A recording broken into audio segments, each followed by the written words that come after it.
Եթե քեզ զգում ես սիրելիս անհուսության փոսում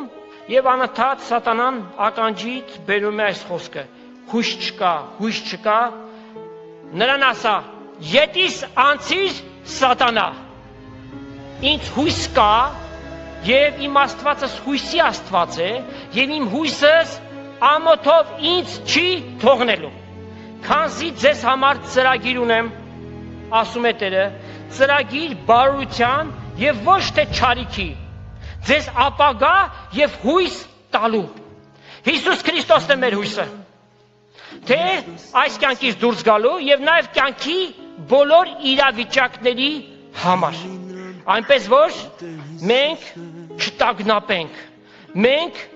մեր հավատքը չկորցնենք, մեր հույսը չկորցնենք, այլ Հիսուսի վրա խարսխված ամենածայրահեղ իրավիճակում անգամ հուսանք եւ այդ հույսը ամոթով չպիտի մեզ թողնի։ Փառք Տեր Աստված։